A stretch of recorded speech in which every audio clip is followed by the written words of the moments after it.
గా నేర్చుకోవాలా? అప్టాక్స్ తో మా ఉచిత లైవ్ వెబినార్లలో చేరండి. ఆల్గో ట్రేడింగ్ కేవలం ₹10 బ్రోకరేజీ అందుబాటులో ఉంది. ఇప్పుడే అకౌంట్ ఓపెన్ చేయండి.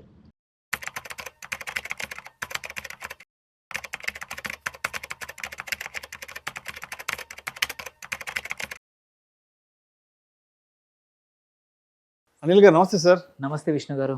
అనిల్ గారు, బంగారం వెండి ధరలు భారీగానే మార్పులు వచ్చినట్టున్నాయి. బంగారం వెండి ధరలు కూడా బాగానే తగ్గాయమనిపిస్తుంది. ప్రపంచవ్యాప్తంగా, భారతదేశం వ్యాప్తంగా ఎన్ని రకాల అనిశ్చితులు నడుస్తున్నా కూడా బంగారం వెండి ధరలు అయితే మాత్రం కొంచెం బాగానే తగ్గాయనిపిస్తుంది. 24 క్యారెట్స్ 10 గ్రామ్స్ 1,52,300 ఉంది. సిల్వర్ విషయానికి వస్తే 2,41,600 ఉంది. సో గతంతో పోలిస్తే చాలా వరకు బంగారం వెండి ధరలు తగ్గాయనుకోవచ్చు. ఎందుకంటారు ఇంత అనిశ్చిత పరిస్థితులు నడుస్తున్నా కూడా బంగారం వెండి ధరలు బాగానే తగ్గాయి అసలు? సో ఒక ఇంపార్టెంట్ థింగ్ ఏంటంటే, మనం చూసుకుంటే బంగారం ఇవాళ కూడా ఒక 2% తగ్గింది. వెండి కూడా తగ్గింది. 2,50,000 కన్నా కిందికి వచ్చేసింది వెండి. బంగారం కూడా 1,50,000 కిందికి వచ్చేసింది. ఒక్క జూన్ నెలలో అంటే ఈ 10 రోజుల్లోనే బంగారం ₹5,300 తగ్గింది. 1,55,000 నుంచి 1,49,000 సంథింగ్. వెండి వచ్చేసి నియర్లీ 7.5% పతనమైంది. సో వీటికి కొన్ని కారణాలు. ఇవి ఇండియన్ మార్కెట్లో అస్సలు సంబంధం లేదు. వీటికి బంగారం పడిపోవడానికి అసలు ఇండియన్ మార్కెట్కి ఎటువంటి సంబంధం లేదు. వన్ మేజర్ రీజన్ ఏంటంటే, యుఎస్ జాబ్ డేటా వచ్చింది లాస్ట్ వీక్.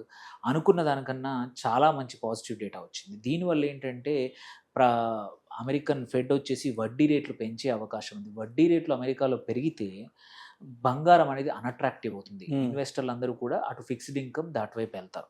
సో అది one of the major reason. ఎందుకంటే బంగారము వెండి అన్అట్రాక్టివ్ అయిపోతుంది వడ్డీ రేట్లు బాగా ఉంటాయి. ఇంకో 0.25-1% పెరిగితే.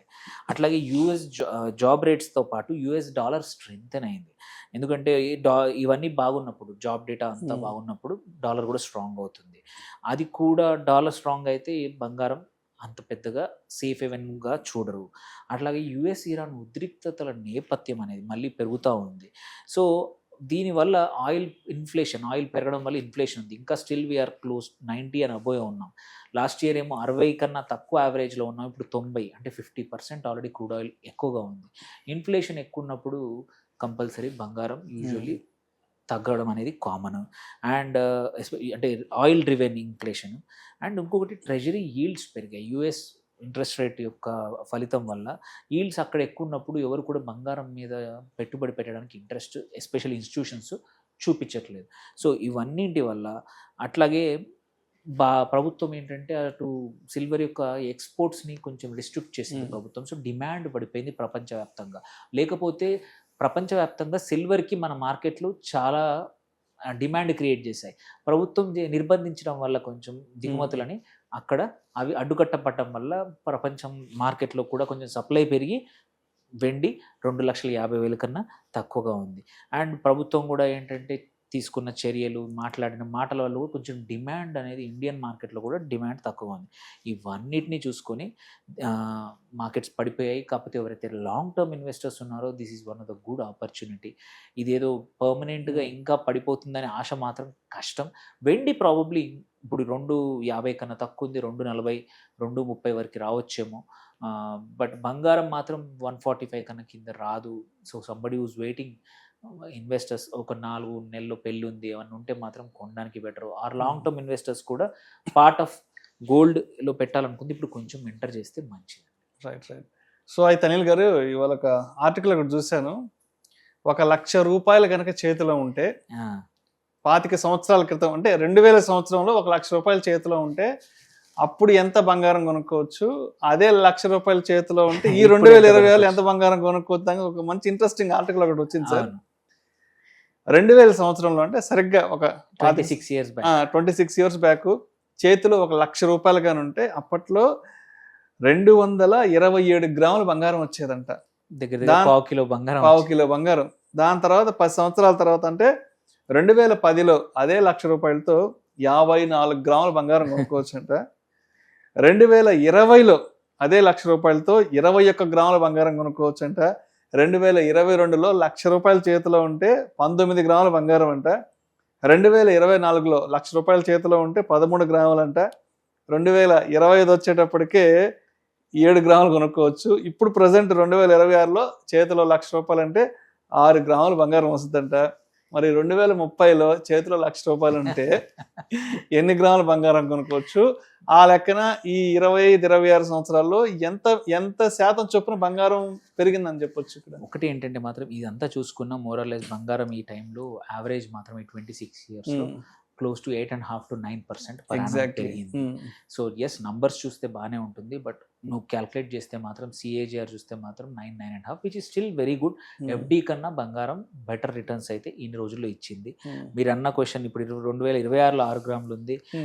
ఈ లెక్కన చూసుకుంటే ప్రాబబ్లీ మనం 22 నుంచి 26 చూసుకుంటే 19 నుంచి 6 గ్రాములు అయింది. సో ప్రాబ్లం 30లో ఇదే రేట్లో కొనసాగితే మాత్రం 6 గ్రాముల నుంచి 2 గ్రాములు అవుతుంది. 2 గ్రాములు అంటే 5 లక్షల వరకు కూడా బంగారం తులం అవుతుందా, 100 గ్రామ్స్ అవుతుందా అంటే ఇదే రకంగా పెరిగితే. ఈ లెక్కన బట్ చూస్తే ఇంత కాకపోయినా more or less I think ఇక్కడ నుంచి 3 గ్రాములు అంటే డబుల్ అయ్యే అవకాశం మాత్రం ఇంకో నెక్స్ట్ 5 ఇయర్స్లో అయితే ఉంది. సో చూస్తే నాకే సర్ప్రైజ్ ఉంది, ఎందుకంటే 2008లో నాకు గుర్తుంది 7,500 8,500 నా పెళ్ళి ఎప్పుడు నేను తీసుకున్నట్టు గుర్తుంది. సో ఆ లెక్కన మనము బంగారం ఇదే రేట్లో పెరిగితే మాత్రం కంపల్సరీ 6 గ్రాముల నుంచి 1,00,000కి ఇంకా తక్కువకు వెళ్ళే అవకాశం అయితే కనబడతా ఉంది. సో ఎవరైనా సరే ఇన్వెస్ట్ చేయాలనుకున్న కొంచెం పోర్షన్, ఒక 10% పోర్షన్ గోల్డ్లో ఇన్వెస్ట్ చేయాలి అనే దానికి రీజనింగ్ ఈ డేటా కనబడుతుంది. అంటే ఇంతకు మించి డిలే చేసామంటే ఒక 3-4 ఏళ్ల తర్వాత ₹1,00,000 క్యాష్ తీసుకెళ్ళామంటే ఏ బాబు లక్షకి ఏం రాదు బయటకు వెళ్ళి బాబు అంటారు అంటారు. అంటే యాక్చువల్లీ ఇట్స్ ఏంటంటే ఎక్కువగా బుర్ర ఉపయోగించకుండా కూడా నువ్వు నీ వెల్త్ ఎలా పెంచాలనేది బంగారంలో ఇన్వెస్ట్ చేసిన వాళ్ళు అప్పుడు కొనుంటే అప్పుడు ఒక 5 లక్షలు ఉంటుంటే ఇవాళ నీకు కిలో పైన బంగారము. సో దాని వాల్యూ ఎక్కడో ఉంది. అంటే ఎటువంటి పని చేయకుండా కూడా బంగారం అనేది ఇంత రేటు పెరుగుతూ ఉంది. సో అందుకే అది డంబు మెటల్ అంటారు కొద్దిమంది, కానీ కాదు, it is very clever investment. ఇన్ని రోజుల్లో 9.5% కన్సిస్టెంట్లీ పెరిగింది. అండ్ అవసరానికి ఉపయోగపడే లిక్విడిటీ ఉన్న యాసెట్ కూడా ఎప్పుడంటే అప్పుడు మార్కెట్లో అమ్మేసుకొని 4 డబ్బులు సంపాదించుకునే అవకాశం ఉంది. కాబట్టి I think gold out of fashion అంటారు, కాదు, gold is always in fashion. Invest చేయొచ్చు. కాకపోతే ఏంటంటే మొత్తం కాకుండా ఒక డీసెంట్ ఒక 8 to 10% నీ పోర్ట్ఫోలియోలో గోల్డ్ ఉంచుకోవడం ఆల్వేస్ మంచిది. లిక్విడిటీ కోసమే కానీ, హెడ్జ్ లాగా కానీ, ఇన్ఫ్లేషన్ హెడ్జ్ కానీ కనబడతా ఉంది. ఎందుకంటే ఇన్ఫ్లేషన్ 5-6% ఉంది, ఇది 9% పెరిగిందంటే ఇన్ఫ్లేషన్ బీట్ చేయగలిగింది. సో FDs కన్నా కూడా గోల్డ్ బెటర్ అని ఈ డేటా అయితే ప్రూవ్ చేస్తుంది. Right sir. Thank you so much Anil garu. Thank you.